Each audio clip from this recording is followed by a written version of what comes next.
Get a deeper connection with the Cougars of BYU sports. God gives us a gift, and we use that gift until he takes it away. Deep Blue. Just sitting down afterward and being really tired and thinking like, wow, I just won the U.S. championship. This is Deep Blue. Here's your host, Jason Shepard.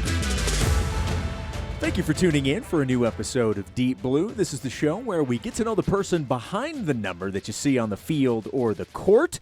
These are the true stories of BYU athletes from their own mouths, and I am so happy to have my guest in studio with me today. He is former Cougar hoopster. He is Nate Austin. Nate, how are you, my friend? I'm great. It's so good to be back here. I love this place. I love BYU, so it's great to be back. All right, well, let's start right there. You are back at BYU. You left for a little bit after your playing career, and we'll get into some of that as well. But now you're back, and not just back at BYU. You're back with the basketball team. For those who may not know, what are you doing now with the Cougar basketball team? Yeah, so my official title, I'm the director of operations with the men's basketball team. I got hired on Coach Pope's staff just over a month ago, and essentially in charge of all the operational things, all the logistical things, and able to coach a little bit as well. But yeah, it's been a dream come true, really, to be back and be part of the staff. And as I mentioned, we'll get into some of the other places that you've been, but you were coming from a coaching situation. You've been head coach, you've been an assistant coach at high school and at Salt Lake Community College. Was there any trepidation going to the director of ops? You said there is some coaching into it, but were you kind of hoping maybe that Coach Pope was calling to ask you to come on the staff? I love coaching. I mean, obviously, there's the thing I love about this role is it allows me to wear a lot of hats, and it allows me to gain a ton of experience. And so that when I do, become an assistant coach or head coach one day, that I will have had the opportunity to experience all the different things and understand the ins and outs of running a program. And so I actually think this role is perfect for me. Kind of getting my foot in the door in terms, and then just learning, because Coach Pope runs the program, so well, and he attacks, running a program from every single angle, and I'm intricately involved in all those angles, and so it helps me to really see, okay, this is how you truly run a program. And so, yeah, I would love to coach more, but for me, I think my development as a coach and hopefully someone who has his own program one day, I think this job is perfectly suited for me. So head coach, Division I, that's the goal for you ultimately, right? I mean, ultimately the goal is to be the head coach here. I love this place, and I love everything about BYU, and so yeah, I think my dream job would be the head man here. Why do you love BYU so much? What is it about BYU that has grabbed you like it has? Part of it is how I was raised. I grew up a huge BYU fan. We had, my family had season tickets to football games, and so my dad and I, when I was really young, we had two, and so me and my brother would rotate who got to go with my dad on Saturdays to football games, and so we'd begin the season. We'd, okay, here's the 3 games you're going to. Here's the 3 games I got, and I just grew up a huge BYU fan and cheering for BYU, and we would go to basketball games, and occasionally we'll travel on the road and watch football play in a different state. And both my parents graduated from BYU. Myself and my 3 siblings have all graduated from BYU, and so we're just a BYU family through and through. And so I think just the fandom from the sports side is a big part of it, but then also just the religious side of it. I'm a member of the Church of Jesus Christ of Latter-day Saints, and I truly love the mission of the school. That it's not just about, winning games is important, and achieving high academics is important, but it's also about becoming better people. It's also about treating people right. It's about developing the person, and not just achievement. And obviously, we're uber competitive. We try to win. And we want to win at the highest level. But that's hopefully building the person along the way, so that when people do leave here, having won tons of games and won championships, that they're a better person because they've come through BYU. And I just love the mission of the university and what it stands for. And then also it's also perhaps from a more selfish perspective, it allows me to truly practice my beliefs. And the Sunday off thing is a great thing. Yeah. It's a family day. It's a day for God. It's a day for worship. And I love that every Sunday I can count on. I'm going to see my family. I'm going to be able to go to church and worship my Father in heaven and my Savior Jesus Christ. And so I think all those things kind of wrap into it. It just makes this place a very special place. Oh, what a representative you are for everything BYU. And you obviously played here, and we'll get to that in a minute. But after your playing career, you graduated from BYU. You were an assistant coach at Lone Peak, your alma mater, then a grad assistant here at BYU. for a couple years. Then head coach at Grantsville High School. What was that process like for you to ultimately get that head coaching job at Grantsville High?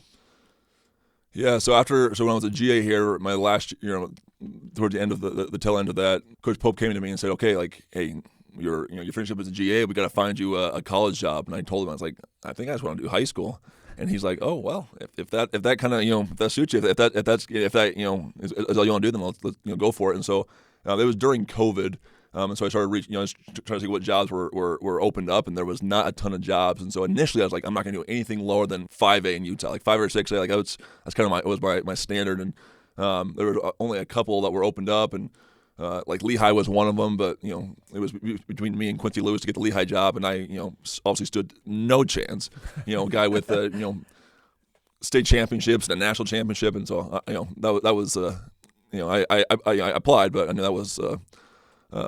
Not very likely, but ultimately someone had just reached out to me about the Grantsville job.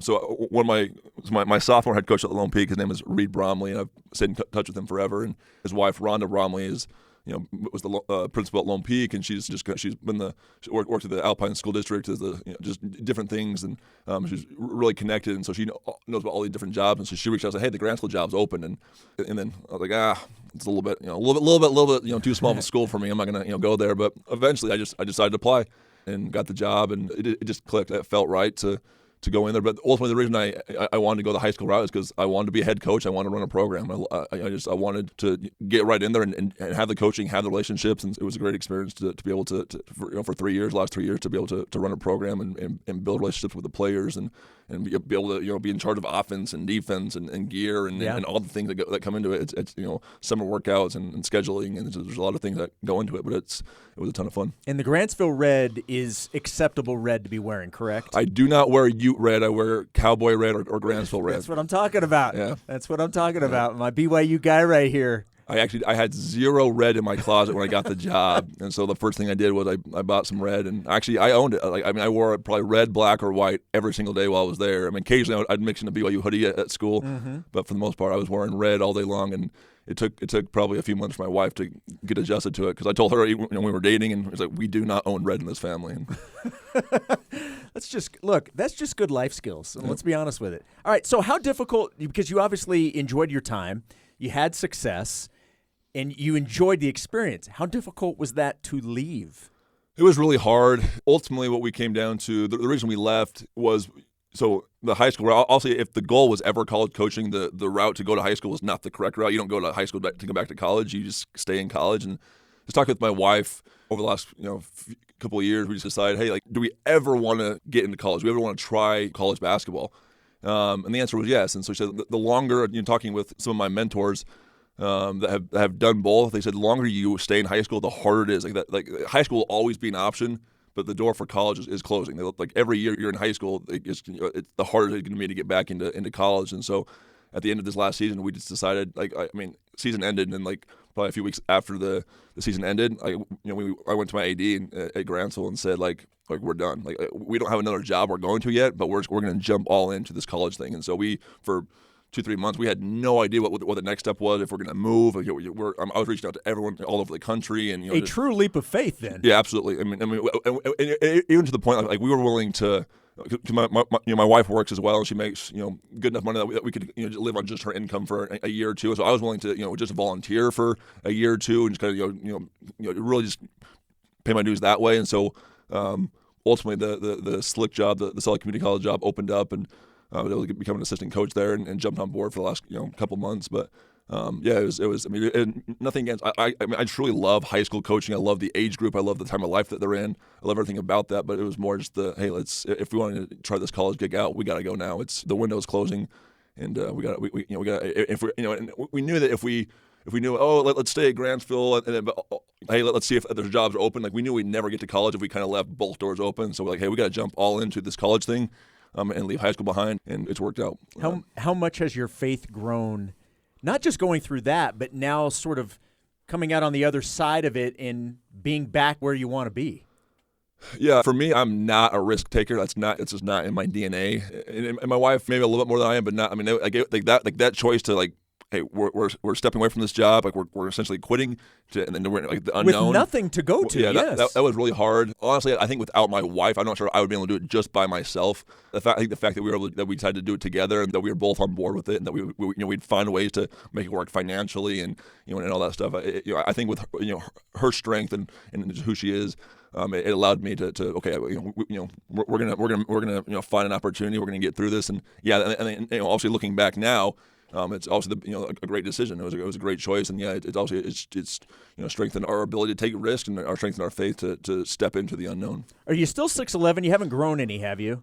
I've not. My hair's longer now since the player. I shaved it down, so yeah. I might hit officially 7 feet. Who knows? Okay, hey, I never thought about that. That may be something to look into. So, were you always the tall kid your entire life, or was there a point where you hit that growth spurt and then you became the tall kid? Yeah, always a head taller than everyone. I was always the tall kid in the class.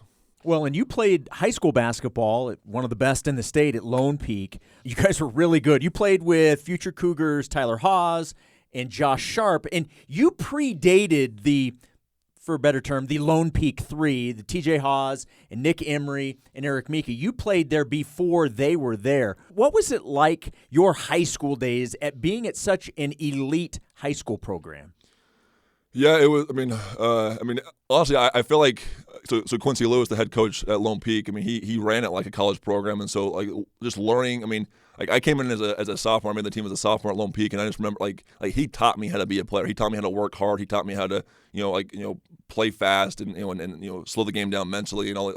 There's no way I get to BYU without Coach Lewis. He was a demanding head coach and a hard head coach, but essentially, obviously, my parents, there's all people that helped me get there, but he was, in terms of just from a strictly basketball standpoint, all these great things I feel like have come from BYU.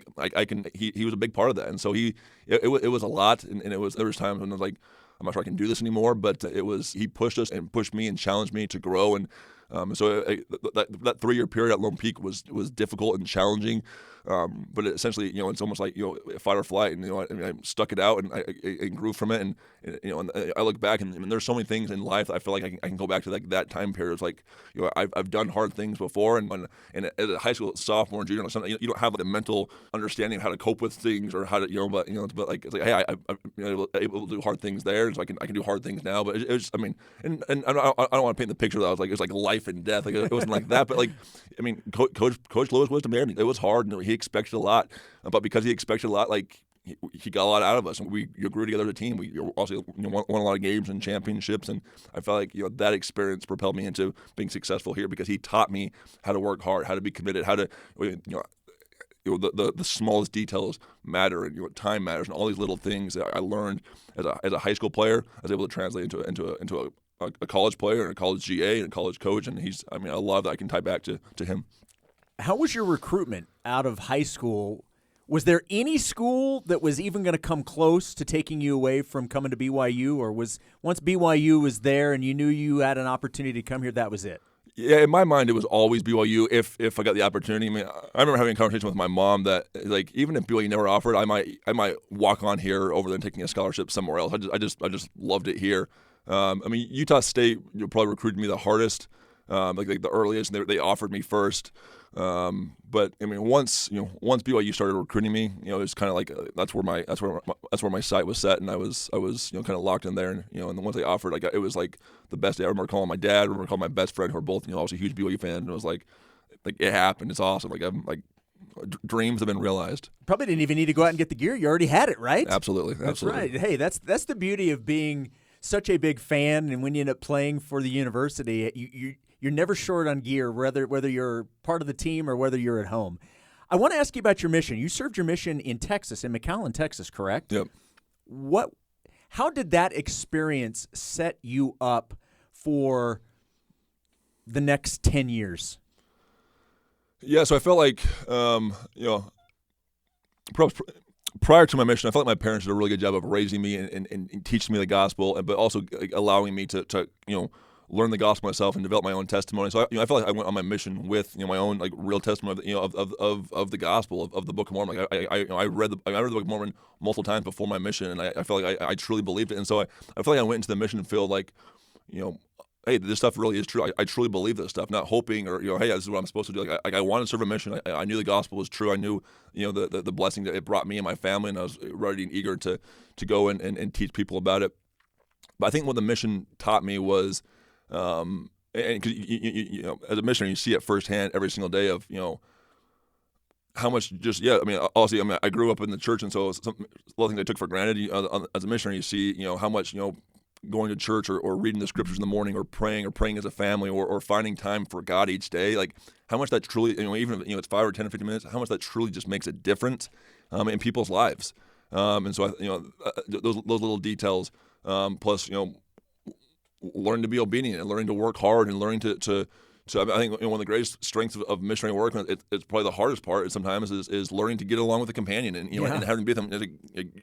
You're with them 24/7, and sometimes that's not easy. But learning to communicate and overcome differences and communicate. In times when there's disagreements, like there's so many things as a mission that you learn that you come home and sometimes also there's a lot more outside influences when you come home from mission. But like I feel like for 2 years you're engulfed in the church and the gospel and the things that truly matter. So when you come home, it's like, hey, I always know what to fall back on, because for 2 years, like that's all I focused on. I learned that that's what matters most. And so going forward in my life, like whether it's basketball or dating or anything like that, hey, all these things are important. But at the end of the day, it all comes back to my own relationship with Jesus Christ. And how I can increase that and grow that, and so that's what I think my mission taught me, is that at the end of the day, like my job, my purpose as a missionary was to bring others to Jesus Christ, right? And so it's all about their individual relationship with Jesus Christ. It's all about my own relationship with Jesus Christ, and so that taught me that, hey, at the end of the day, whether it's basketball or dating or jobs or whatnot, it all comes back to where am I at with my own relationship with Jesus Christ. One of the things that I have always admired about you, besides being just a heck of a nice guy, you truly are just a great human being. I was always impressed with you that you were so willing at a moment's notice to do any interview, regardless, TV, radio. If somebody wanted to talk to you, you were out there and you were doing as many interviews as you could. I want you to talk a little bit about you. Throughout your life, you have navigated through life with a stutter. Yeah. And that always admired me, that you didn't shy away from talking or being in front of the camera. You always did it. And from a mission standpoint, how did that part affect you on your mission? Was that something that was concerning to you? Yeah. Yes. So, yeah, so something I've dealt with. I mean, I'm not sure at what point I started. I felt like growing up, like as a kid, I don't feel like I had it. I mean, the first time I really noticed the stutter was like in high school, and then obviously I think it was magnified on the mission. It was probably individually, that's probably the hardest part for me on the mission was, I mean, trying to learn Spanish, and so like already struggling to communicate with people because I'm learning a language. And then the stutter on top of it, and so it's like, I mean, trying to speak stuttered Spanish was because Spanish is already a very kind of fluent, kind of fluid. I mean, it rolls off your tongue, and people speak fast, and like if I'm stuttering, it's like, well, this makes zero sense, and so it was hard. I remember having a lot of emails with my parents about about this, and it was never one of those things that like I wish was. I mean, yes, I want it to be gone. But the weakness. But it's one of those things that I just kind of accepted. But yeah, I remember having talked to my dad. He shared some scriptures or some talking about different. I actually forget now, but in the Bible, there's a prophet or a servant that struggles to speech and talks about how God loosed his tongue. And so there's different things like that. And so ultimately, I mean, I remember having, my dad was talking about, hey, like,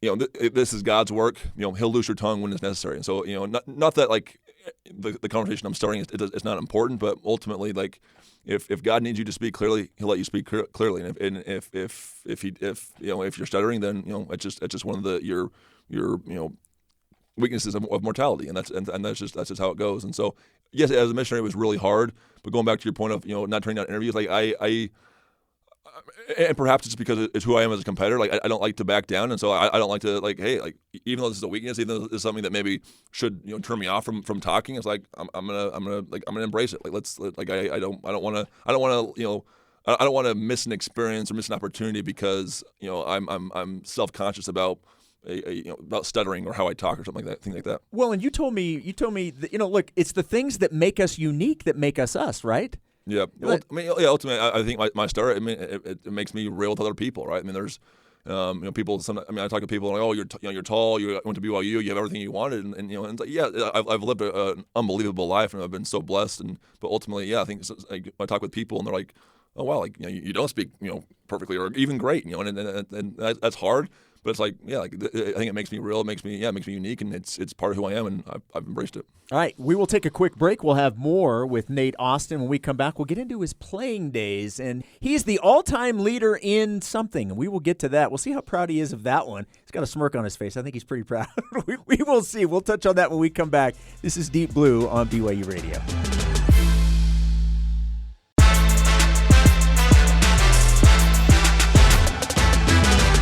Welcome back to the Deep Blue Podcast. Jason Shepard with you. Happy to have Nate Austin with me here and talking some hoops and talking about growing up here and wanting to come to BYU and live. The guy, honestly, Nate, you're living your dream, right?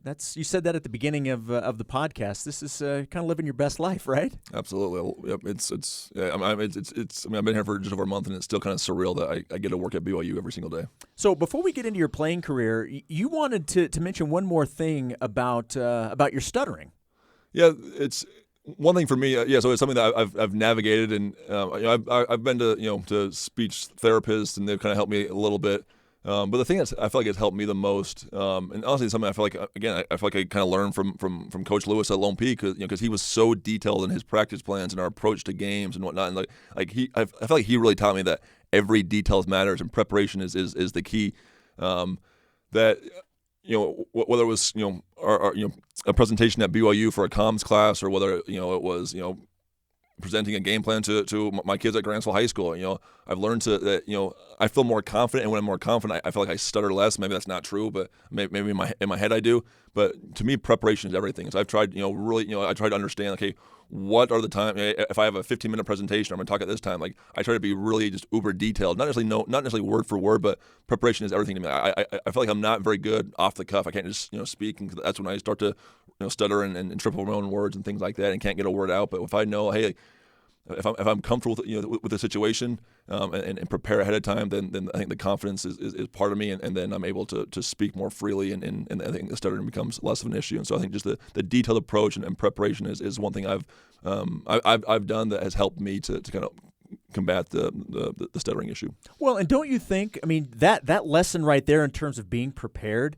it's just a good life lesson, whether it's being prepared to handle our relationships that we deal with, whether it's a spouse or friends, being prepared at work, being prepared in the gospel. It takes some of the fear away when you feel like you're prepared and in control, right? Absolutely. There's like the whole gospel. In the scripture it says, we learn, if we're prepared, we shouldn't fear, right? That's the gospel. Principle, and it's true. When we go into a situation prepared and we know what we're talking about, then the fear is kind of it kind of goes away, right? All right. So speaking of fear, what was it like coming into collegiate athletics? You finally get to BYU. Were you nervous coming here? Oh, absolutely. The thing about BYU is, yes, I'm happy to be here and excited to be here, but I know there's a extremely high bar here, high expectation. Both for athletic, for the athletic department, but specifically for the basketball program. Coach Pope has a high bar. We have a high internal bar of what we feel we're capable of and what we feel we should achieve this year. And so, it's daunting. It's a daunting bar and expectation. But that's partly what draws me here is that we want to compete. We want to compete to win. We want to compete to win championship. It's not it's not like, oh, let's just do our best. Yes, we want to do our best, but people here, like, our best can be good enough can match the best anywhere else in the country, and so let's get there. What about when you got here as a player? Yeah, I mean, I feel like it was the same. I feel like I think the athletic department has grown, but I feel like it's similar in that the goal was always to win, compete, and be our best, and win championships. I mean, Coach Rose. I went to his Hall of Fame banquet earlier this week, and the one thing I remember about Coach Rose was he was truly a winner. I mean, he obviously won 20 games almost every single year he was here, and the one thing I always remember about Coach Rose is that at the end of the day, it was all about winning, and it was all about what are you doing to help us win? And so, I think it's always been the goal. And you joined the basketball team the year after Jimmer left, correct? I did, yeah. So take us back to that time. The program had just gone to the Sweet 16. Jimmer's now in the NBA. What was the basketball program like at that time for you? Yeah, I mean, I think I was a little naive. Excuse me, I was a little naive to ignorant to the situation, because I was on my mission for the Jimmer years. Like, I got updates from my dad, but like I actually didn't understand like Jimmer mania. And like, I mean, I've gone back and watched videos, now just to understand it. But it's like you don't get it. You can't recreate that. Yeah, because how much he was on ESPN, just all the different things. And so when I came in here, like, to me, like, there was I think a great energy around it, and people had high expectations and high hopes and all the different things. But like, to me, like, it was just normal. Like, oh, must be how everyone feels with the program all the time. And so I didn't know if there was anything, if it was different or anything like that. I mean, there was a great buzz about the program, and I knew they had a great year the previous year, but I was so focused on my mission. I was so oblivious to what all went down that I came in here and I just thought, hey, this is the norm here. Everybody loves BYU basketball, and they're just constantly talking about it and how excited they are, and they're camping out, and it's just what we do here. So how would you describe your BYU career? I'm very proud of my career. I came in here and able to get minutes as a freshman, and I'm proud because I feel like every team, and maybe this is the coach coming out of me now, but every team is going to have 1, 2, 3 guys who are your guys, your scorers, perhaps your stars, right? And then you have other guys who have to buy into a role. And I feel like I was a really good role player. I was never a star. I was never, the best player. I think I averaged probably just as many fouls as I did, points in my career, which is fine. But like I felt like I did a good job of buying into my role, and hey, essentially, what are the coaches asking me to do, and what does the team need me to do? We every year, we're top 10, 15, 20 in the country in scoring. Yes, I would have liked to shoot more, but the team didn't need me to shoot more. Right? We had guys like Tyler Hawes and Kyle Collingworth and Chase Fisher and Nick Emery and all these guys who are just big time scorers and shooters. That's like, hey, if the team needs me to get rebounds and and defend and set screens, and then I'm all for it. Ultimately, I love being part of the team, and I love playing a role. And essentially, like I talked about before, like, my dream was to play at BYU, and so like I was just so thrilled just to be part of the team and have a role. And so the fact that I was able to get minutes and play, like, I didn't care if I was the best player. Obviously, I was trying to be my best every single day and improve and be the best I could be. But at the end of the day, I just wanted to be a part of the team and play a role. And so whatever the coaches need me to do and ask me to do, like, I was happy with. Like, I've had multiple people in my family and friends like, oh man, I wish you could have shot more. And it's like, sure, but like, I don't care about that. Like, I truly just loved embracing a role and helping the team be the best version of themselves. Okay, so you brought up the fouls thing. Yep. Now's probably as good a time as any to bring this up. You are BYU's all-time leader in fouls. I am. So how do you wear that badge? Is that how do you view that? I'm also the all-time leader in games played. That's true. We were going to get So I tell there's always a little asterisk. Like, I'm foul leader, but I didn't foul out the most, and so I use my fouls strategically. Yeah, Yes. Is it a cerebral strategic thing, right? And so you got him. Why not use him? 2 or 3 a game. Let's save an easy bucket and make the guy go earn it from the foul line. It is what it is.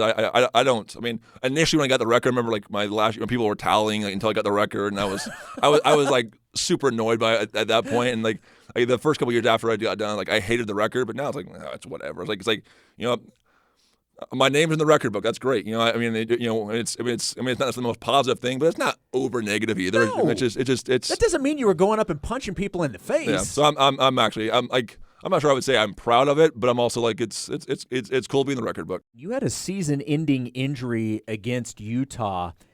How difficult of an injury was that to go through for you? Well, the fact that it was stretching was a little bit difficult to grasp. I was like, how do I get a hamstring tear from stretching? That was a little embarrassing, and there's pictures of me on that are just awful of me like grabbing at my hamstring and moaning. But it was just hard to. Because I've always kind of prided myself on being available and being able to play. And I feel like my whole career I played through injuries. Ankles, and my whole freshman year I played through a torn labrum, but to me like that brought me pride of like, hey, I'm gonna give my team 100% even though I'm not feeling 100%, and so to be able to have something that like knocked me out of the lineup and not able to play, that was hard to grasp. I remember, that was actually my senior year. I was able to get a medical red shirt and come back, Yeah.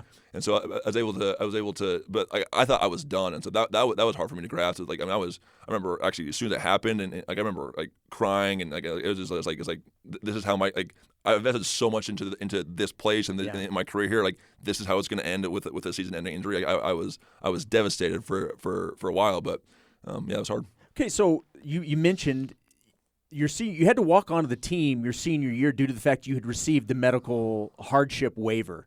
Yeah. How hard was that for you?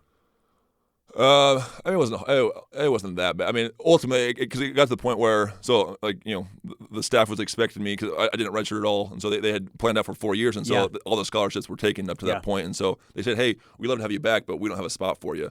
And so I talked to my dad, and my dad makes, he's made good enough money that he said, hey, we can support you financially if this is something that's important to you, and so honestly, from my standpoint, it wasn't hard because it's probably coming from a limited, college kid's mind. Like the money kept coming in, right? And so it didn't feel any different to me. And so it's probably an entitled mentality and all that stuff. And they're like, I got a lot of issues that, but it wasn't hard. I have a moment. I'm sure other fans have a moment of your career. Do you have a favorite moment that you look back on fondly? The moment that always gets brought up is the block at Gonzaga. That's it. Yeah, that's a go. That's probably one of my favorite moments. It's one of the ones that like this play directly translated to help us win the game. And so that's certainly a fun moment. There's other moments that I like, but that's certainly a moment that I cling to just because it's like this end of game game winning block. It was something that directly translated to us winning the game. And that highlight is played over and over and over again. And does it get old to watch it? It doesn't. I can tell you, it doesn't get old me watching it. It doesn't actually. Yep, it that's doesn't. what I was hoping you it were doesn't. gonna say. And now I got a son who's almost 2, and obviously I'm always around the game and basketball, and so he's always has a basketball in his hand, and my wife has shown him the video on YouTube a few times, and so he sometimes just points to the screen and says, ball or dad. He wants to see some of the plays, and so it kind of warms my heart that he wants to see it too. I do want to ask one more thing. Your senior year, the team named you the most inspirational player. What did earning that honor mean to you?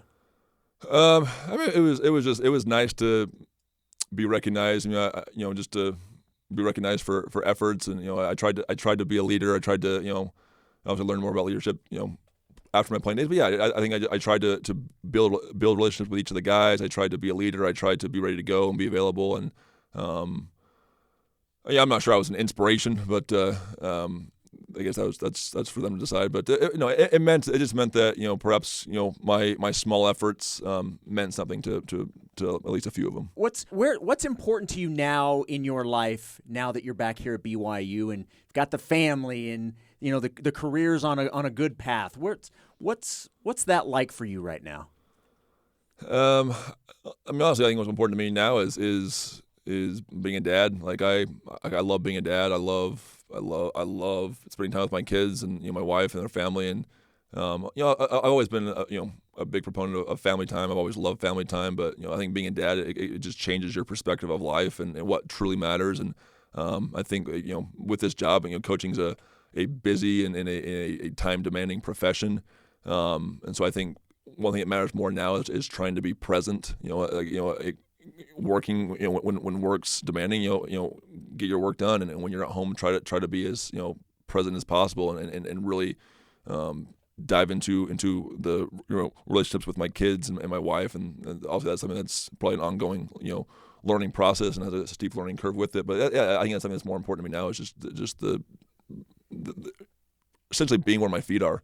When I'm at home, I need to, also there's time when calls come or things like that, but as much as possible, really focusing in on them as people, and I mean, because in this profession, time can be limited, and so it's not about time as much as it is like let's maximize the time we do have, and being present with them, and really understanding them each as individuals, and their needs and their wants, and what they're saying, and so I think that's something that's different. I'm not sure that's probably not the direction of the question, but that is, I think, the focus now is, obviously I love BYU, I love this job, but now it's because as a player, I think what's different is you're just so focused on yourself, and you're only focused on yourself, and yes, you have family, but like basketball always comes first, and you got to understand your academics, you go dating and things like that, but at the end of the day, it's all about, like, I mean, as a player, like, it's all about Nate Austin, and that's nowadays, like, being a coach, like, it's all about the players, right? And it's all about, and as the ops guy, it's all about the players, and now it's all about the rest of the staff, and being a dad and a husband, now there's other people to worry about, and so I think my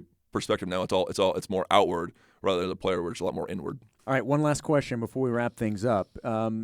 You've timed coming back to BYU pretty good. Number one, you came back, and I think within the first week you guys were able to go on the European trip. So you went to Italy and Croatia. And by the way, everybody that I've talked to, I've never been out of the United States. So to say I've never been to Croatia it goes without saying.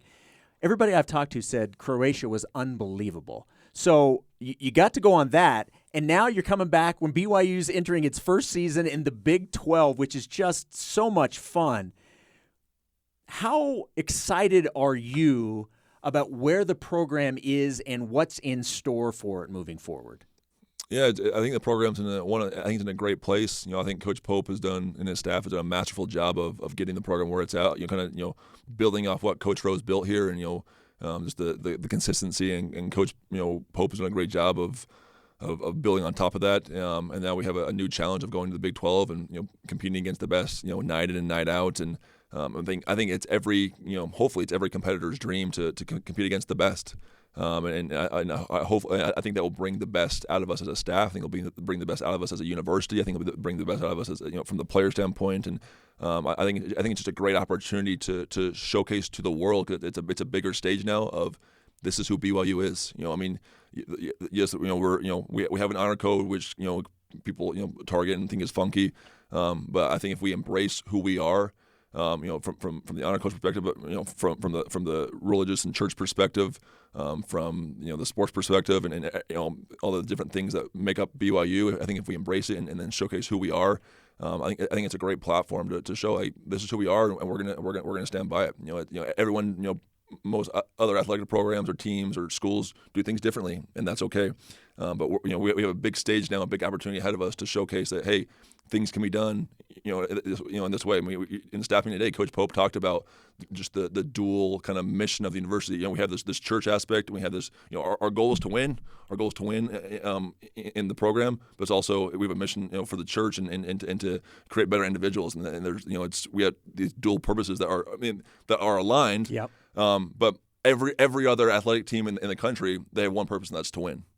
Right, and so we have these two things, and Coach Pope talked about today how great it is that he said if we can embrace both these purposes, that we'll be able to win at a higher level than ever before. We'll be able to, but he said if we have to embrace both, and we truly have to understand the details of winning, but understand the details and the mission of the university. And if we embrace both of them, then this stage, this opportunity creates the opportunity that BYU has never had before. I think it's exciting. It's daunting, but like as a competitor, like I love opportunities that seem hard. I love opportunities that seem impossible. I love opportunities that seem it's going to take time. All these things are, as a competitor, like bring it on. Like I want this opportunity. I want this experience, and I think it's a time that I'm eager and excited to be a part of. It's where the greatest growth comes from too, when you challenge yourself, right? Yep, absolutely. Well, and that's certainly on the horizon. Nate, it's so awesome that you're back and involved with BYU basketball. We will all be seeing a lot more of you as we get closer to the basketball season. Thank you for coming in and doing this. When I told you that you were truly one of the nicest human beings, I meant every word of that. You were awesome today. Thank you so much for doing this, and I appreciate it. Thank you. Thanks for having me on the podcast. I'm really excited for this season. Come out and support and go Cougs. Absolutely. Thanks once again to my guest, Nate Austin. My name is Jason Shepard. Josh Bergstrom and Ben Hall produced this episode. Deep Blue's senior producer is Cleon Wall. You can download and subscribe to Deep Blue on all podcast platforms or find all episodes on the BYU Radio app. Deep Blue is a production of BYU Radio.